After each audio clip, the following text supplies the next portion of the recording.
Boa noite a todos. Eu sou Noemi, eu sou assistente social, eu sou escritora, eu sou professora e a gente vai conversar hoje sobre a codependência como a base da adicção do vício. Essa é uma noção diferente do normal, porque a maioria das pessoas acha, vê, né, tem a informação de que a codependência é aquela situação em que há um cônjuge, a esposa ou o marido de um dependente, né, de um adicto, de um dependente químico, e essa pessoa que é a esposa ou o marido é uma pessoa que sofre muito, que tem muitas dificuldades em função do problema do outro. E a gente vai modificar um pouquinho essa ideia, porque isso é só uma repetição de uma coisa que já está na história da pessoa. Normalmente isso já aconteceu há várias gerações e é só mais uma repetição. Por quê?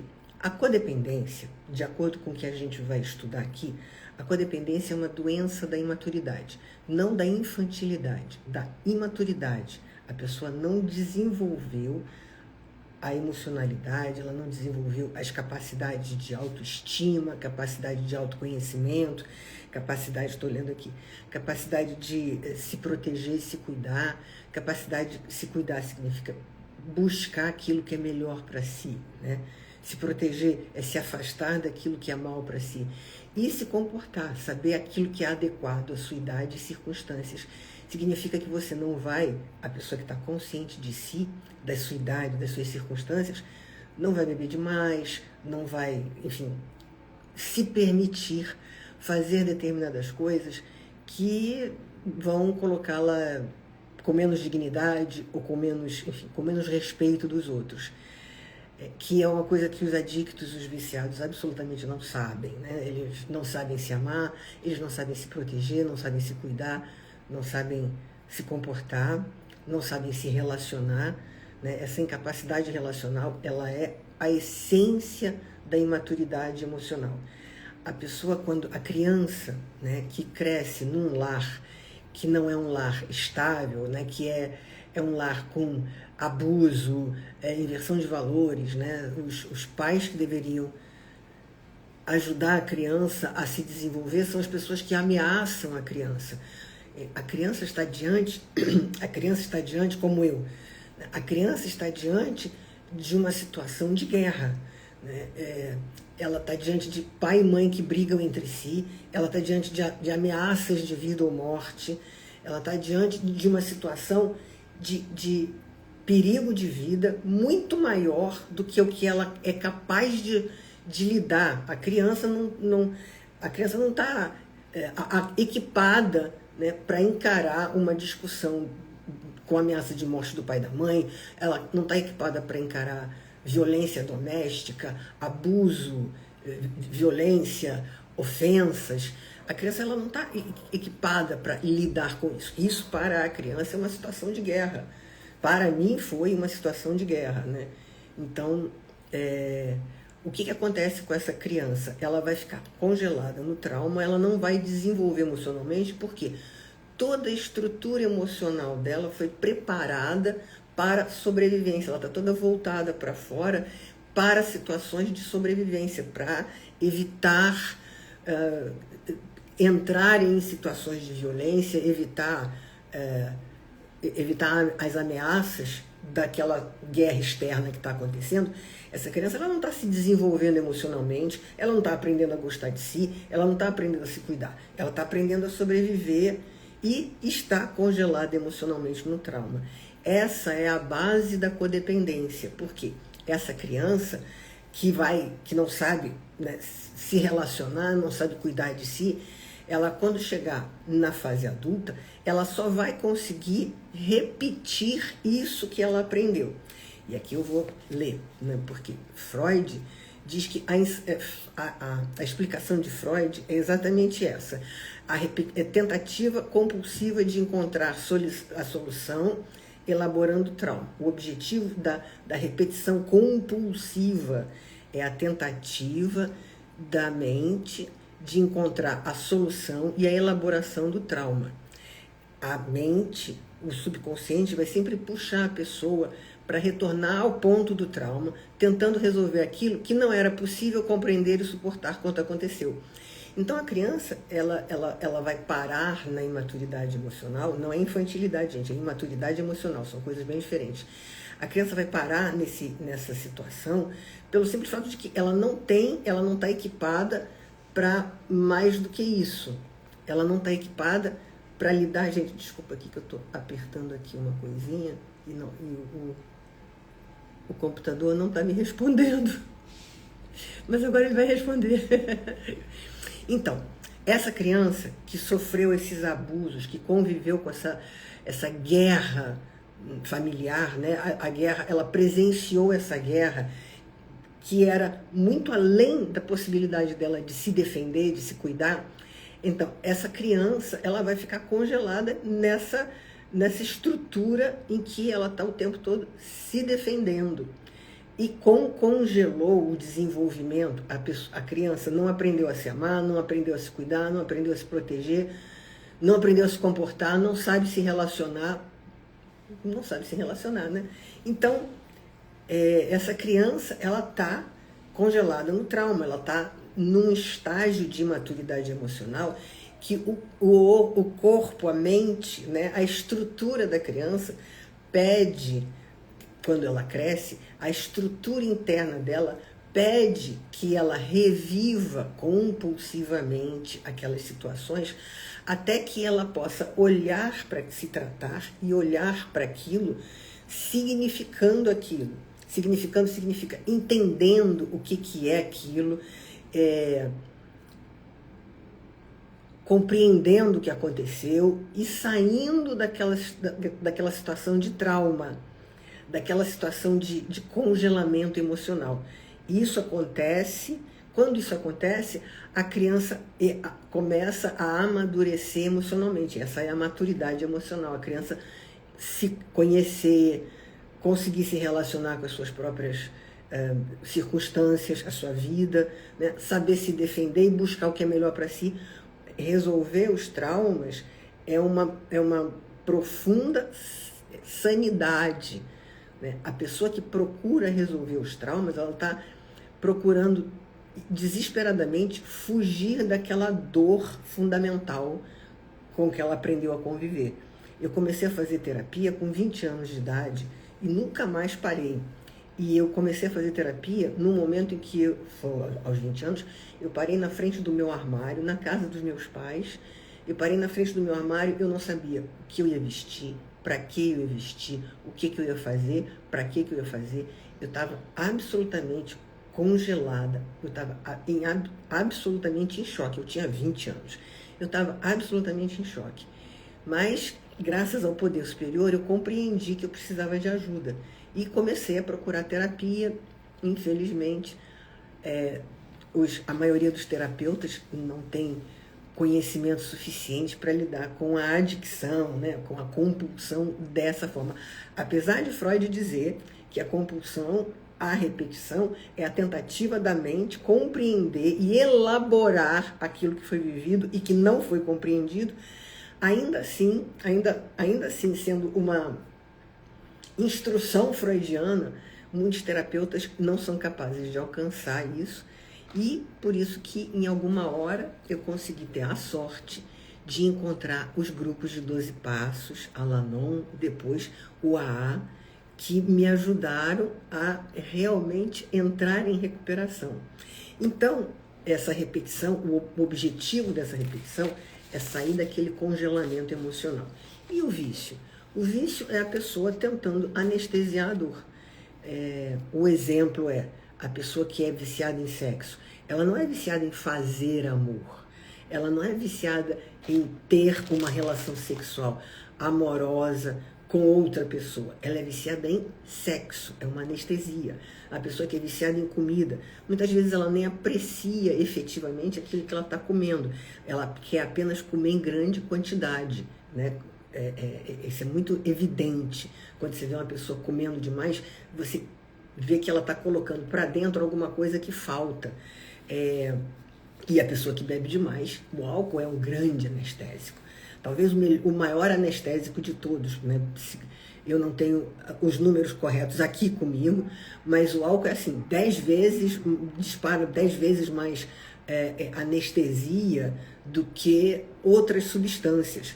A pessoa toma um gole de bebida e o organismo imediatamente reage. Imediatamente aquilo altera a percepção da pessoa, imediatamente aquela droga, o álcool é uma substância química, o alcoólatra é um dependente químico.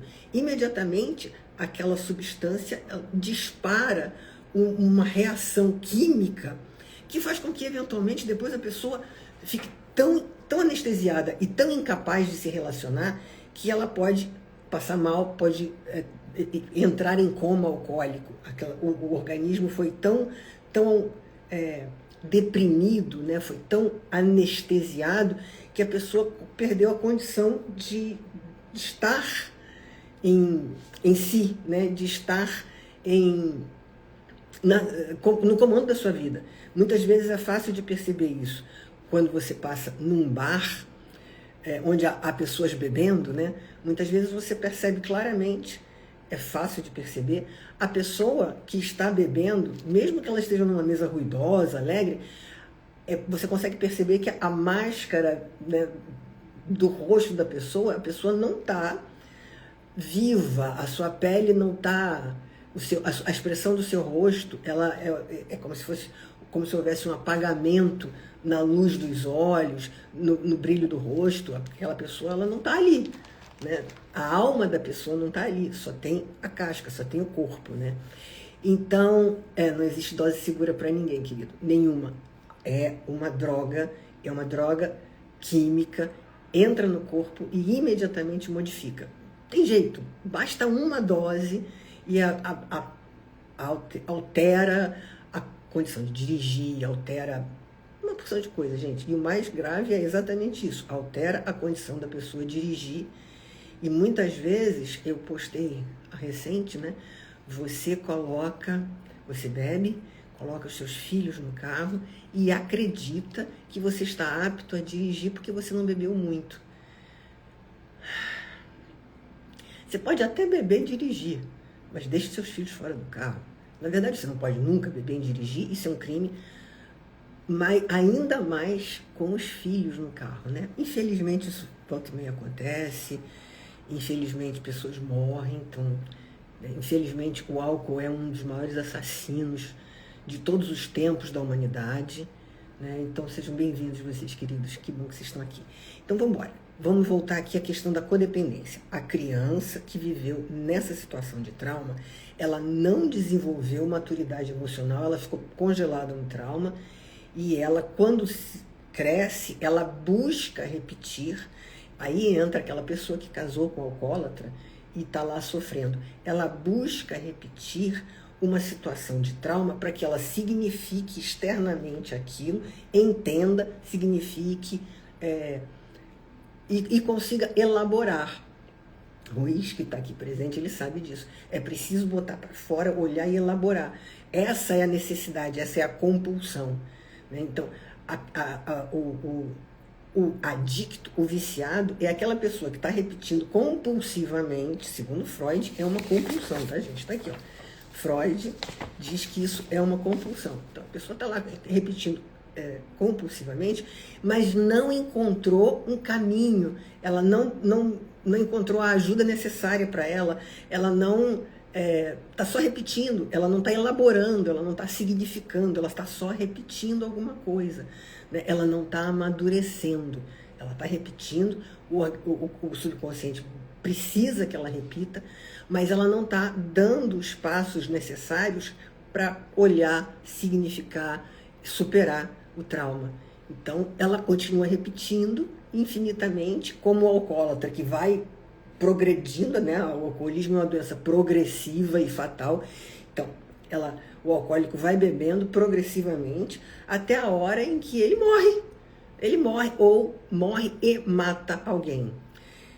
Na maioria das vezes, ele nunca morre apenas ele, sempre leva alguém, né, junto, os familiares adoecem e muitas vezes criam doenças, né? Pelo menos na minha casa isso aconteceu, né? Eu tenho gerações para trás em que as pessoas, meus pais e meus avós, morreram em função do alcoolismo. Nenhum deles está escrito lá na certidão de óbito alcoolismo. São 4, né? 2 casais, pais e avós. Não tem nada, nunca em nenhum deles está escrito causa morte, alcoolismo. Todos morreram em função do alcoolismo de alguém. Mas isso não está na certidão de óbito, então o álcool não é realmente colocado no lugar em que ele está, de talvez o maior assassino de todos os tempos. Mas vamos voltar para cá. Aí o que acontece? A pessoa vai procurar, vai repetir compulsivamente até encontrar uma solução, até encontrar a dor, até que a dor seja tão grande que a necessidade de parar aquela dor seja maior do que qualquer concessão que ela tenha que fazer. Ela aceita até entrar em recuperação e parar de beber, porque a dor que ela está sentindo é tão grande que ela é insuportável e ela consegue encarar a necessidade de buscar ajuda. Isso é o que, né, nós chamamos de fundo do poço. E quando a pessoa procura ajuda, é que ela entra em recuperação e aí ela vai começar a aprender o que não foi aprendido, aprender a se amar, aprender a se relacionar, né? Algumas pessoas dizem que é necessário aprender tudo de novo. Eu tive essa informação de um profissional já há muitos anos e essa pessoa falou, tem que aprender tudo de novo. Porque a realidade é essa, a pessoa não aprendeu nada quando ela era criança, ela não teve oportunidade, infelizmente ela não teve oportunidade de aprender nada. Então ela tem que aprender tudo de novo, ela tem que aprender a se amar, ouvir os outros, respeitar os outros, né? Se permitir ser respeitada, ou seja, se comportar de uma forma que ela demande respeito das outras pessoas. Essa é a função da recuperação, nos grupos de autoajuda, nos grupos de AGELA, não. A função da recuperação é essa, né? Restaurar a autoestima, restaurar a capacidade relacional da pessoa, né? Restaurar a capacidade da pessoa de cuidar de si, de trazer para si aquilo que é bom para ela. Essa é uma das grandes alegrias de quem está, de mim que estou em recuperação, em grupo de autoajuda. Uma das maiores alegrias que a gente tem é ver a pessoa quando chega, né, muito, muito acabada, muito triste, muito dolorida, muito perdida, enfim, né, com uma aparência física às vezes muito prejudicada. E à medida que a recuperação vai acontecendo, a pessoa vai se modificando por dentro e por fora. Vai melhorando, vai ficando mais bonito, né, mais bonita. A pessoa vai deixando aquela máscara quase mortuária com a qual ela chega e vai adquirindo cor. Tá? Isso está em muitos posts na internet, gente. Vários tipos de dependentes que estão lá na sarjeta, que estão magros, né, no crack e no alcoolismo, as pessoas estão destruídas e aí elas entram em recuperação por obra do poder superior, por obra e graça de Deus, elas conseguem entrar em recuperação e você vê como a pessoa modifica completamente, ela passa a ter outro rosto, é outra pessoa, é outra pessoa. E isso também acontece ao contrário. O marido da minha manicure, ele era uma pessoa normal. Ele entrou no uso do crack e ele ficou outra pessoa. Aquele ser que estava... Aquela foto não tinha nada a ver com a outra foto. Eu não conheço pessoalmente, só conheci através de foto. Então, a foto da pessoa antes de entrar no crack e a foto da pessoa depois que entrou no crack eram duas pessoas completamente diferentes. Eu não sei como a droga consegue alterar até a estrutura física da pessoa. Não sei, gente, mas aquilo ali eram duas pessoas totalmente diferentes. Inacreditável, é inacreditável. Então, gente, o que acontece? A gente está vendo que a codependência começa na infância, depois a gente cresce e vai repetir aquilo que precisa repetir para poder resolver, segundo Freud. E segundo o exemplo que a gente vê, e onde que entra, então, a pessoa entrando em recuperação, ela se permanecer em recuperação, ela vai aprender tudo de novo, vai aprender tudo aquilo que ela precisava aprender para ser uma pessoa sóbria, útil e feliz. Ela vai aprender a se gostar, ela vai aprender a se tratar bem, ela vai aprender a agradecer, ela vai aprender a se relacionar. Gente, o dependente químico, ele é completamente incapaz de se relacionar. E isso não é só com o outro, eu e o outro. O dependente químico, eu, até entrar em recuperação, eu não conseguia me relacionar no trabalho, na família, com as pessoas. Se relacionar é diferente de dizer bom dia, boa tarde, boa noite, né? Isso é educação básica. Se relacionar é ser capaz de trocar, ouvir o outro, respeitar o outro. Se relacionar é essa possibilidade de troca. O dependente químico é incapaz de se relacionar. Incapaz. Ele precisa entrar em recuperação para... Juro, gente, eu não estou exagerando. Isso é um fato. O dependente químico é incapaz. Isso significa que ele é alcoólatra, que ele é fumador de maconha, o que for. Seja qual for a substância química que ele usa, a pessoa que é dependente química, infelizmente, é incapaz de se relacionar até entrar em recuperação. Isso é irreversível, é estatístico. Infelizmente, isso é estatístico. Então, essa pessoa que não entrou em recuperação e que usa substância química, o que ela vai fazer? Ela não sabe se relacionar, ela não sabe se cuidar, ela não sabe se defender, ela não sabe nenhuma das coisas necessárias para um bom relacionamento. Ela só vai conseguir se relacionar com alguém mais ou menos nas mesmas situações e nas mesmas circunstâncias. Então, ela vai encontrar alguém que, mesmo que não use substância química, vai agir de alguma maneira compulsiva, tentando entender as suas situações traumáticas. Então, vamos supor que eu, filha de alcoólico, vou repetir a situação doméstica procurando alcoólicos que tenham comportamento parecido com o que eu vi na minha infância entre meu pai e minha mãe, e eu vou repetir esse comportamento, essa situação relacional com a qual eu vivi, que eu vivi, né, em família. Eu vou repetir essa situação relacional até que eu possa olhar para ela, significá-la diferente e superar essa limitação, né? Aprender aquilo que eu não aprendi nessa vivência. Aprender a amadurecer, aprender a me amar, aprender a realmente amar o outro. Né? O dependente químico, ele não tem condições de amar o outro. Ele não se ama, ele não ama o outro. Isso é outro fato estatístico, tá, gente? Não é uma opinião, infelizmente é um fato.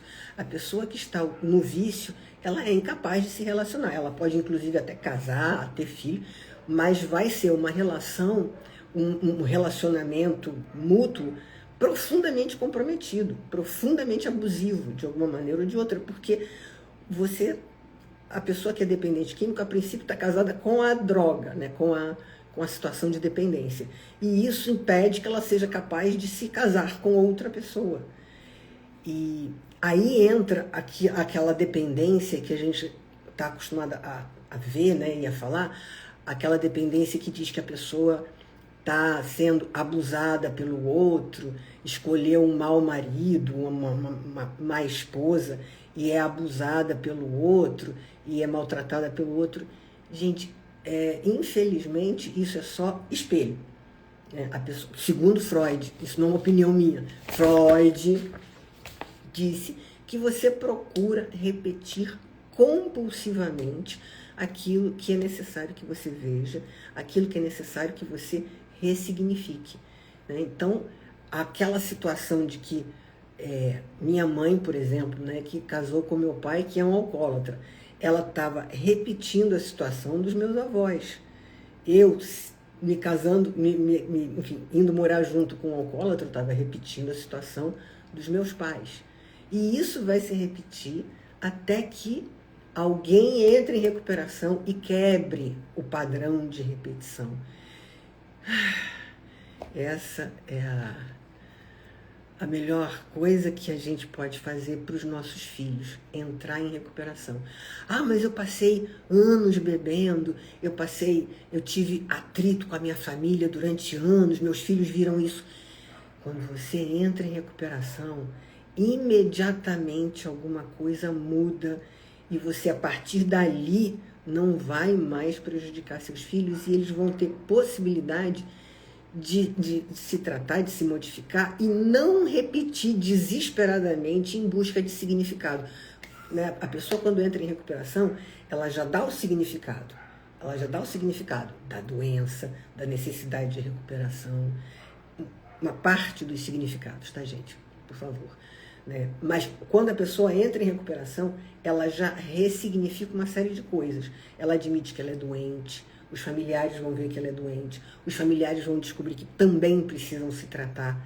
Então, há uma série de modificações que acontecem que já são parte dessa ressignificação. E à medida que a pessoa continua em recuperação, essas coisas vão se modificando. Mesmo que no começo seja um pouco difícil. Muitas vezes, as pessoas, nós, adictos, quando entramos em recuperação, a gente se depara com algum tipo de dificuldade familiar. Resistência, aborrecimento, doença, acusações, brigas. Os familiares, todos em volta, estão acostumados com situações de tensão, de abuso, de guerra. Todas essas pessoas estão acostumadas com situações de guerra. E aí você entra em recuperação, eu entro em recuperação, eu vou modificar todo o meu campo familiar, eu vou me modificar e vou modificar todo o meu campo familiar. Algumas pessoas vão reagir a isso. Então, quando eu entrei em recuperação e eu dizia que eu não ia beber e que meus pais tinham tido problema com a bebida e que meu pai tinha sido alcoólatra, minhas irmãs quase me batiam. Não, de jeito nenhum. É razoável que isso aconteça. Né? É esperado que isso aconteça, porque elas não estão procurando olhar e ressignificar. Quem está fazendo isso sou eu. E elas só vão fazer isso no momento em que elas quiserem, né, buscarem isso, ou que o meu exemplo, que a minha modificação seja tão expressiva que possa influenciar essas pessoas. Né? E isso acontece, tá, gente? Nenhuma das minhas irmãs bebe. Nem eu, nem elas. Elas não estão em recuperação em AA, mas elas não bebem. Porque alguma coisa no campo familiar foi mexida, né? Porque de alguma maneira, lá no subconsciente, houve uma ressignificação e assim elas não bebem. Então, por que a gente tem que ter, quando nós entramos em recuperação, por que a gente tem que olhar com muito carinho para a nossa família, para os nossos amigos, para os nossos colegas de trabalho, porque a gente não conseguiu se relacionar adequadamente com nenhum deles. E a gente não vai conseguir fazer isso assim, né? Não vai conseguir resolver isso de uma hora para outra. Então, é natural que as pessoas tenham reações. É natural, inclusive, que alguns dos nossos familiares fiquem doentes, briguem conosco mais ainda do que antes, porque essas pessoas elas estão diante de uma ressignificação que elas não se prepararam para ter. Então, se nós estamos lançando essa ressignificação na família, é de se esperar que haja alguma reação, inclusive a reação de ressentimento, né, de raiva. Teremos que manter a nossa recuperação e ter paciência para que a nossa recuperação seja tão evidente, tão transformadora, que os nossos familiares, né, percebam o exemplo e possam processar e ressignificar de alguma maneira. Tá? Então, o meu objetivo é dizer, nós, adictos, estamos fazendo uma coisa que é inevitável que nós façamos. Tá? Procurar adicção, ser compulsivo, é inevitável. O que a gente faz com a compulsão, a adicção e o vício, aí sim é responsabilidade nossa. Isso é responsabilidade nossa. Né? Ter a compulsão, infelizmente, nós crescemos nessa condição. Por isso, a codependência, essa codependência vivida na infância, essa codependência é a base da adicção. Não é assim, eu gosto muito de bebida e por isso eu me tornei adicta. Ou eu gosto muito de comida, por isso eu me tornei adicta. Eu gosto muito de sexo, por isso que eu me tornei adicto. Não. Todas essas coisas, elas são, quase todas, né? A comida ou o sexo são coisas que são prazerosas dentro de um contexto de amor, de prazer, de alegria, né? Não da compulsão permanente. Então, quando a gente entra em recuperação, a gente modifica isso, a gente compreende que aquilo ali não é o que a gente quer para a nossa vida e não é o que a gente quer para a vida dos nossos familiares. E aí, e é esse o meu objetivo, dizer que nós estamos em recuperação porque precisamos estar, lógico. A recuperação é a nossa salvação, com certeza, mas é bom que a gente saiba de que maneira a compulsão veio se instalar em nós. Não foi porque nós gostamos do álcool, nós gostamos da comida, ou não, é porque a gente aprendeu dessa forma e vai continuar repetindo até entrar em recuperação e poder olhar e significar de uma outra maneira. Então, gente, já chegamos ao limite da nossa live, tá? Quem quiser, lá no meu Instagram, tem um link de uma página da internet que tem onde você pode baixar um e-book sobre codependência com explicação mais aprofundada de tudo que eu falei aqui, da dificuldade de se amar, da dificuldade de se conhecer, da dificuldade de se defender, de se comportar, né, de se comprometer com a própria saúde. Isso a gente vai ver, e à medida que a gente vai lendo, a gente vai se identificando e percebendo, é isso mesmo, eu tenho todas essas coisas. E aí você vê que você não está em recuperação só porque você gosta de uma substância. Você está em recuperação porque você precisa ressignificar toda a sua vida. Por isso a recuperação ela é permanente, né? A pessoa nunca fica curada, ela está sempre se melhorando. Queridos que estão aqui comigo, muito obrigada pela presença de vocês. Vocês não sabem a alegria que vocês me dão de estar aqui. Eu fico muito feliz. Agradeço muito. Àqueles que vão poder assistir, que vão querer assistir depois, também agradeço muito. Espero que seja proveitoso, né? E tá dito, o link está na minha bio, na bio do meu Instagram, tanto o do @noemi.autora, quanto no @recuperação do alcoolismo. O link aonde você vai pegar, vai até a página e vai poder baixar o e-book. Muito obrigada pela presença de vocês, queridos, e até logo, até breve. Um beijo grande para vocês.